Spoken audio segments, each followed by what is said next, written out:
Good morning, everyone, and welcome to the Tradies Toolbox Talks. Hope you're having a good day so far. Now, just wanted to talk through the importance of having a model or a business model that you follow. Now, the reason I do this is because most tradies go into business because they're good at their trade, not necessarily because they're good at running a business. And that's where it all starts to fall over because instead of setting it up like a business, we're setting it up from a scarcity perspective, right? And I mean that in the nicest possible way. But you go into business, you're good at what you do, you start getting more jobs in through the door. So therefore, you then have to bring more people on, but you have no idea how to actually bring them on. And you have no idea why or how you're going to do that, right? And you should always start your business as an investor. So up here, investors start here. So think about it this way. How much time would you spend in investment property for it to make you money? Probably not much, right? You do it up and then you rent it out as quickly as possible so they can pay your mortgage. Over time, that asset grows in equity and you now have an investment that's returning you money. Well, your business should be the same thing. The difference is, as a tradie, we tend to go and work in our investment for 40, 50, 60 hours a week, and it starts to kill us. Now, that is not good. And the reason being is because we don't set it up from the beginning the right way. Now, having this business model, I came up with this myself because I wanted you to have something you could follow.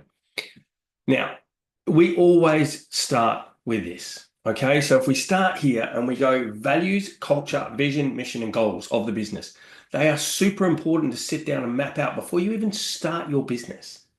Because here's the thing, when you start employing people or when you start working with people or for people, you're going to want to know what the values are of those people. Because if they don't align with your values, then there's a pretty good show that it's going to fall out. You are going to fall out at some point. Now, what do I mean by values? Values are the things that underpin and drive everything that you do. They're like your operating system. And you'll have top five values that you operate to, and your business can be the same. So you'll have your personal values and you'll have your business values. Now, say for example, my top value is family, right? Now, I run a business that's family orientated, that's all about bringing families in and making sure that families are happy. Now, imagine if my business was about money, about making as much money as possible. Now, if somebody was asking for time off for their family, I'm going, well, hang on a sec, I need to make money. So I don't really want you to take time off for your family. I need to make money out of you. But if my top value was family and somebody says, hey, I need some time off for my family, well, I'd be going, yeah, sure, family comes first always, mate. Go do what you need to do.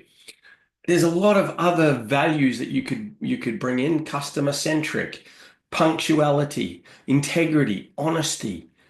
These are just some of them. So you need to work out what your top five values are in order of priority too, by the way, to make sure that when you're hiring somebody with the same top five values as you, at least three, right? Because as soon as they start getting tested, there's going to be unhappiness in the ranks. Culture, what sort of workplace culture are you building? Are you building a fun professional environment? Are you building a solid kind of culture where everyone gets on together, nice teamwork? What's the culture you're building? And if the person doesn't fit into that culture, don't hire them because you're only going to do more harm than good. One bad apple turns all the other apples bad as well. The vision and the mission of the goal. So the vision is the long-term kind of picture that you're trying to get, and the mission is how we get there. And then the goals of the business. What are you trying to achieve with this business? Is it to make money, to absolutely rake it in for the rest of the next 5 years and then chuck it out, get rid of it? Or is it to build up something that you're going to sell eventually? Now, you can only sell something if it doesn't rely on you being in it. So think about that as an investment strategy. Now, over here, we then go into the foundations, creating solid foundations. So we have a 90-day plan for everyone in the business, especially yourself. You must be working to a 90-day plan. You've got to have your 1, 3, and 5 year goals mapped out, both personal and business, because your business needs to deliver your personal goals. So important. Your business goals, what are you trying to achieve with your business? Like I said earlier, are you sort of going to look to rape it for the next 5 years, or are you actually looking to build something that you can sell at the end of it? And then the three biggest problems tradies have in their business is the time, team, and money. So we never have enough time in the day, always working long hours, not getting paid for all the hours they do, getting paid less than their employees. Cash flow of the business, super important. No cash flow, no money, no growth, no nothing. Stress at the end of the day. And then team. Well, if you go back to what we said earlier, if you've hired right and built the right team, then your team should be delivering you all of the joys in life that you want, right? If you've done it right. Now, out of every aspect of a business, there's lots of different parts to it, right? So we've got operations, we've got marketing, we've got sales, and then we've got HR, admin, and finance, and that sits underneath. You probably can't see it because my thing's in the way. But if you can, every one of those, then every part of this business, every as person needs KPIs that they're working to. And whether you think that's corporate or not, it's not, okay? Because the reason we put KPIs into tradies is because it eliminates emotion, right? It's always data driven and it's factual. So when I'm sitting down doing a performance review with somebody, I've got KPIs that are factual. I've got evidence and I've got data that I can bring back to them to say, hey, look, you're not performing and this is the reasons why. Or you are performing, you're up here when you were down here when you first started. Hey, you can look to get a pay rise now. Roles and responsibilities. If you don't have those in your business, how do people know what their role or their responsibility is? If they're not documented, they're not signed, you need to start, go back, look at it, and get it done. Systems and processes, everything you do in business is a process, and there's a system on how you do it. You've got to map it out. You've got to get it out of your head, because if it's in your head, it's not a business. It's you, and it's going to rely on you for the rest of your life. And then accountability. So like I said, doing performance reviews monthly to tell people how they're tracking, where they're at.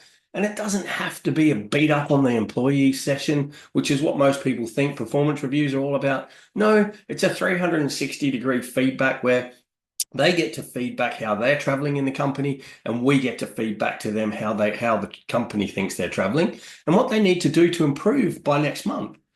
And if you're not doing those monthly, you can do them quarterly. And they're not always about pay rises, all right? They're tracking an employee's progress and improvement, okay? So this is a business model. And if you follow everything in this model, you will set up a very, very successful business. Remember, guys, 20% net profit is the benchmark. That's what we're looking to hit. If you're not hitting that, then you need to reach out to me. If you want to follow this business model, go ahead, put it into play. Just sit down one weekend and go, what is the values? What's the culture? What's the vision, the mission of the business? And what are the goals of the business? What am I trying to do? Sit down, map it out, have a go. And if you don't, reach out, because I've got lots of tools and resources that can help you with it. Anyway, enjoy the rest of your day. Hope Smoko was entertaining and educational for you today. And I look to see you next time we do Tradie Smoko sessions.